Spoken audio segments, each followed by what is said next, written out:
Great. Thank you. There's a question from Megan as well, but I see you just popped on your video. I'll try and show my face. We'll see if it gets too loud in the background. We have our initial assessment conversation coming up next month. And I'd love to know like what we're about to walk into. How's it going to go?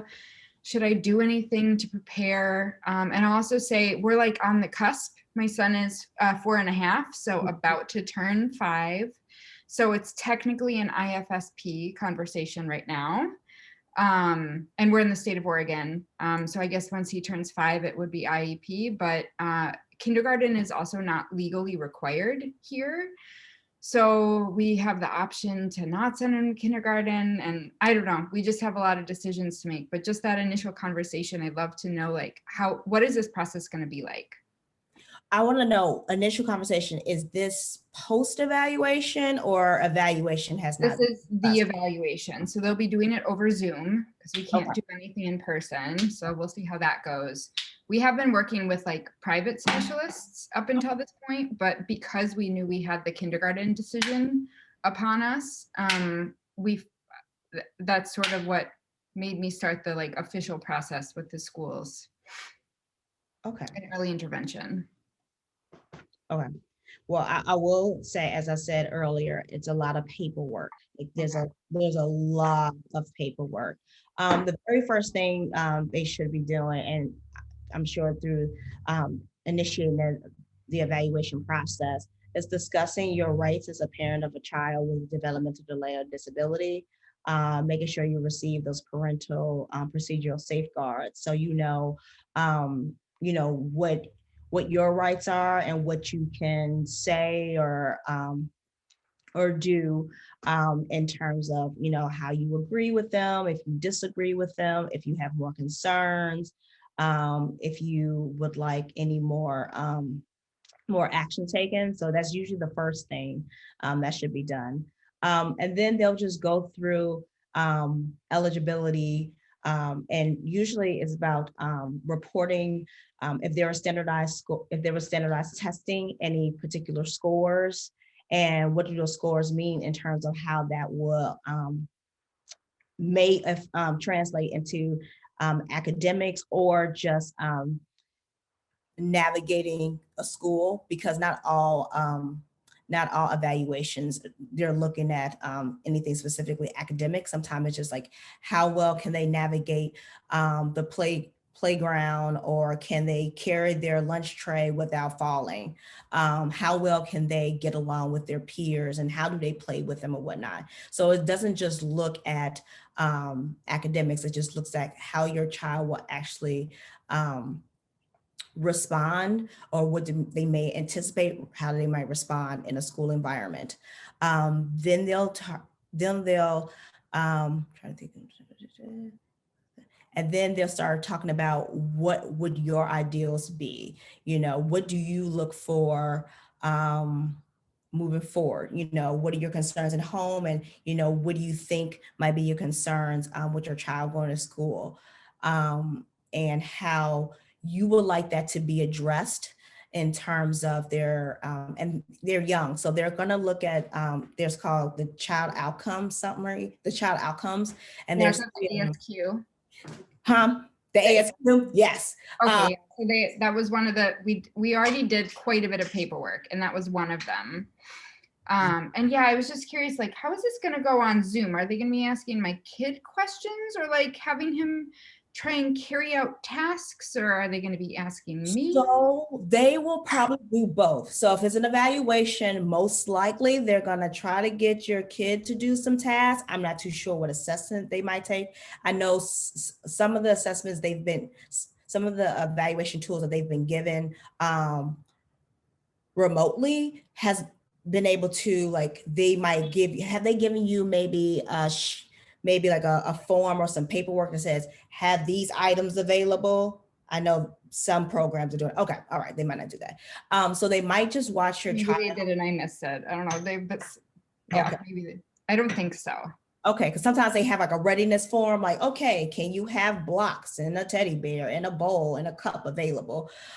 Because they want to see how your child manipulates things, how they engage with activities, how well they're following directions, move around, how they might grasp things. But it's going to be a lot of parent questions.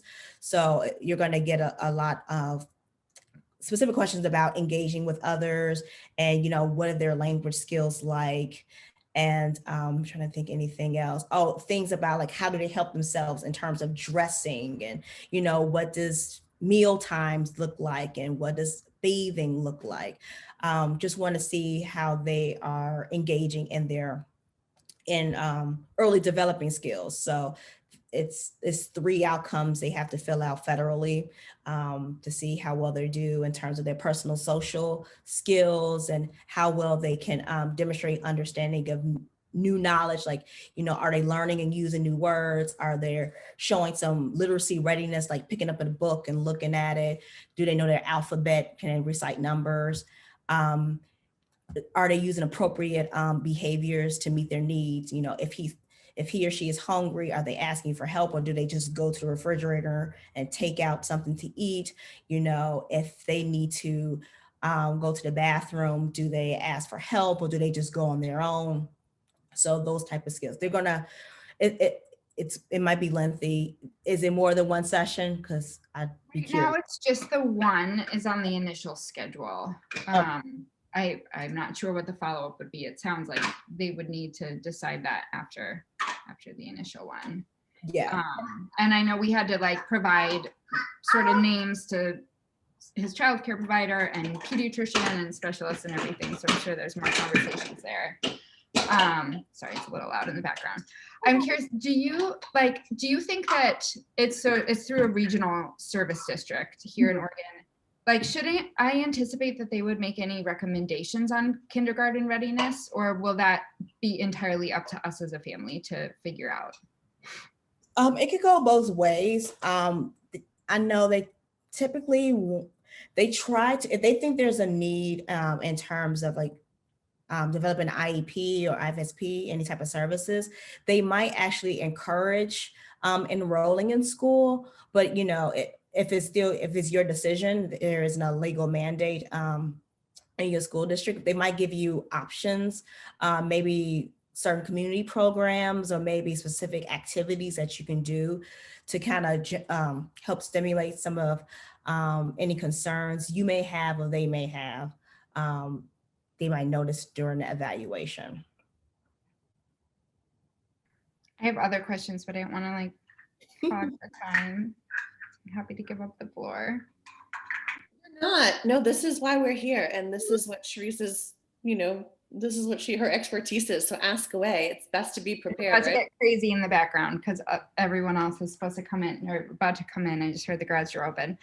One thing that I'm really confused about, I always hear people saying like, oh, we needed to get a lawyer to go through the IEP process. And I'm just like, what would you need a lawyer for? So help me take off the rose-colored glasses here. I don't understand. I'm super confused why people need to get lawyers to go through this. Well, I wouldn't say, have you had experience with special education before this? Zero. I don't know what I'm doing at all.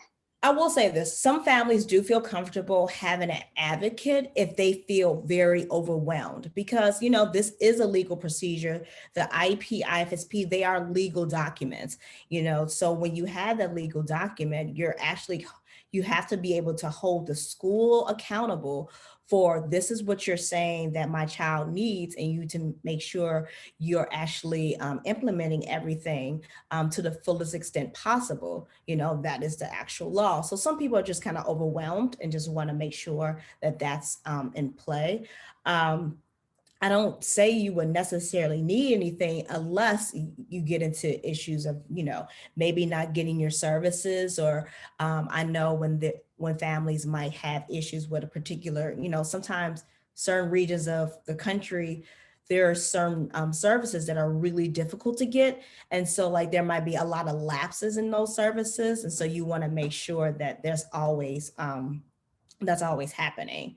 But if you don't necessarily feel like you need one at this point, I can't necessarily say recommend you can get one. But if you ever feel like it's just too much, or that you don't think the school has your child or your best interest, I can't also say don't ever do that, because there have been moments I've actually had to recommend families.